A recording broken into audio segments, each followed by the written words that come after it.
and I got a call. Eazy-E's death wasn't no accident. Somebody wanted him gone for real. For years, folks been pointing fingers at Dr. Dre, whispering behind the scenes, but now his old producer just dropped some bombshells that flipped everything upside down. It confirms what fans been saying forever. Eazy-E didn't just die, he was taken out. Let's break this wild story down. March 26, 1995, and that's the day hip-hop lost a legend, and the way it went down still got people talking. His death wasn't just tragic, it was mysterious. Well, you know, one of the things that Yella said was that he was the only member in NWA to actually go to Eazy's funeral. He was, and I was there to witness that. That's absolutely true. Yep, a bunch of other celebrities, like I think Belle Biv DeVoe, all them people came. I seen like R&B singers and all type of people, but Yella, as far as NWA, yeah, he was the only one. Eazy didn't fade away slow. He collapsed out of nowhere in the studio like his body just shut off. BG Knockout was right there when it happened, watching the moment that would change rap history forever. It wasn't like seeing your OG get sick over time. Nah, this was sudden, shocking, like watching a flame get snuffed out in seconds. One minute he was laying down tracks, the next he's being rushed to Cedars-Sinai, February 24th, 1995, and he never made it back to the block. Then came that call. Tamika Woods, his main girl at the time, got hit with the kind of news that rips your whole world apart. The doctor said it wasn't just... I had Dre signed as exclusive producer and exclusive artist. So when Dre tried to make his deal over at Interscope, I was included for the next 6 years. So you can say all you want to say. Basically, you could diss me all you want, but I'm gonna get paid. That's why I say Dre Day is only Eazy's payday. And that's real. Bad. It was catastrophic. The diagnosis came out of nowhere. Full-blown AIDS. Everyone in the hood was stunned. How could a man so full of life, still grinding in the studio, cutting deals worth millions, filming with Wu-Tang, suddenly be fighting for his life in a hospital bed? Within days, His interview done with Suge when he talked about how you gotta kind of get creative in how you kill someone. Like, okay. Suge Knight could have potentially been the person that gave Eazy AIDS. How would he do that? Through an intravenous needle. And Eazy would never tell anybody that. No, maybe Eazy didn't even know. Nah, I think if somebody poke you with one of them goddamn needles, you know. You know. They said he was terminal. Official cause, pneumocystis carinii pneumonia, caused by AIDS. His daughter, E.B. Wright, later confirmed it after digging into the paperwork herself. But the deeper you look, the messier it gets. Cause what went down inside that hospital room? Straight grimy business. Just 12 days before he died, on March 14th, 1995, Eazy got married. Right there in the hospital bed, hooked up to tubes and machines. He married Tamika Woods while he could barely move. This wasn't no fairy tale ceremony. This was survival mixed with business. Tamika herself even admitted the wedding had more to do with handling things than love. But what came next sent shockwaves through everyone who really knew Eazy. That same day, paperwork got signed, transferring control of his entire empire, Ruthless Records and every other asset, worth somewhere between $10 and $15 million, all straight to Tamika. The timing? Beyond suspicious. People who'd been with Eazy from day one started raising eyebrows. JJ Fad, one of the first acts Ruthless ever launched, said even they couldn't believe how fast everything switched up. The ink was barely dry before lawyers started popping up and people started asking, yo, was any of this even legit? It didn't stop there. Word got around that during those final days, Eazy's family and closest homies couldn't even get to him.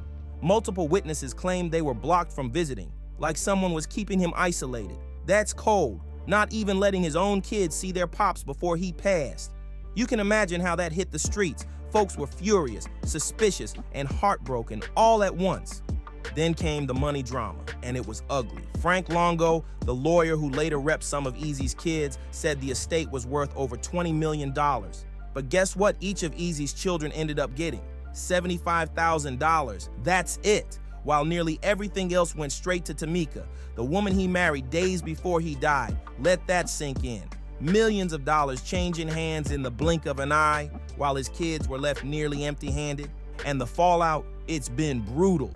Legal battles dragged on for years, splitting the family apart with accusations flying in every direction.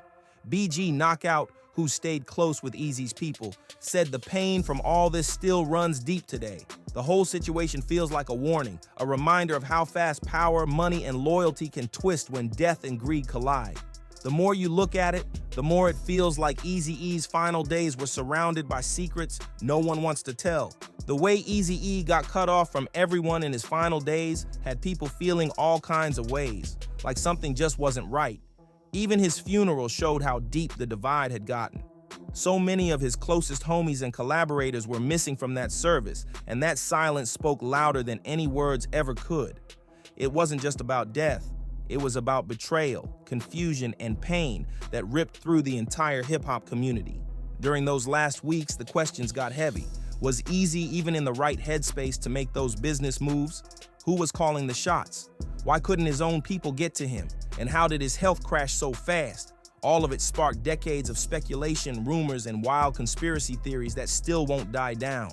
Then Dr. Wilbert Jordan, one of the top HIV/AIDS specialists, came forward with something that flipped everything upside down again.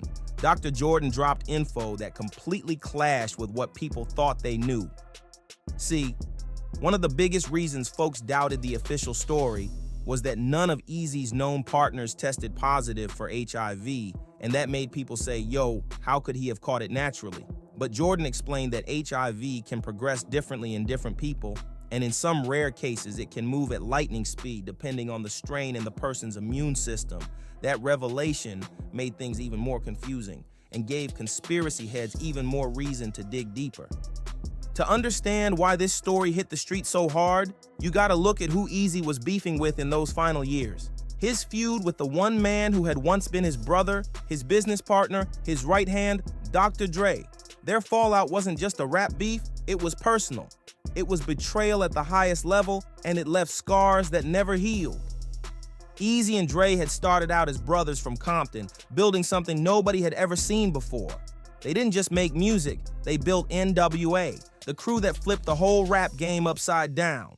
Eazy brought the real street hustle, the raw voice of the block, while Dre brought the magic in the studio, that next level sound that made the world stop and listen.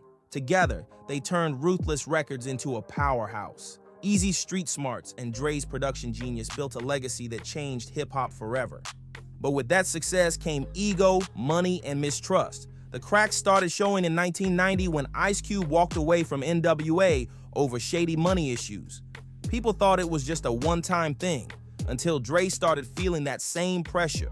He was the one crafting those iconic beats, the sound behind NWA's Revolution. But when it came time to collect, Dre said he was getting crumbs while others stacked millions. That's when things exploded. The Brotherhood broke, lawyers got involved, and it turned from music into war. Diss tracks flew back and forth like missiles, and the entire rap world picked sides. What once started as a movement built on unity and rebellion had turned into one of the most bitter rivalries in music history. The EazyE and Dr. Dre feud wasn't just about money, it was about respect, pride, and betrayal between two men who helped build the street's voice and then tore it apart. When Dr. Dre felt betrayed by Eazy-E's loyalty to Jerry Heller, Eazy felt that pain right back, like his brother had just switched sides on him. When Dre bounced to Death Row Records in '91, that move cut deep. Their business relationship wasn't some simple deal. It was a tangled mess of contracts, lawyers, and loyalty gone wrong.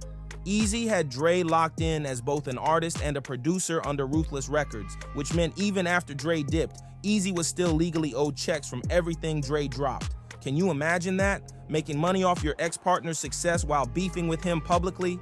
That's the kind of tension that could set the whole industry on fire. When The Chronic dropped in 1992, it blew up. It wasn't just a hit album, it was a cultural earthquake. But Dre didn't just celebrate his solo freedom, he took aim straight at EazyE. On the track Dre Day, he basically mocked his old friend, painting Eazy as a fake, a so-called studio gangster who used his crew for fame and money. The song became an anthem for the Death Row era. But for Eazy, it was a straight-up slap in the face. But even with all that truth on record, the streets still whisper. Why? Because the story of Eazy-E's death has all the ingredients of a legend: money, betrayal, mystery, and power. His sudden decline, the shady business moves, and the fact that he went from healthy to gone in just weeks still feels unreal. It's that mix of truth and myth that keeps people talking and keeps his name alive in hip-hop forever. The story of EazyE will always be more than just a tragedy. It's a symbol of how fame, trust, and power can twist into something deadly. Whether you believe the official story or the rumors, one thing's for sure. His legacy still runs through every beat, every verse, and every voice that came from the streets he put on the map. Thanks for watching. If you vibe with this deep dive, make sure to like, subscribe, and hit that bell so you don't miss the next story. Because we're just getting started with the legends, the secrets, and the truth behind hip-hop's most untold tales.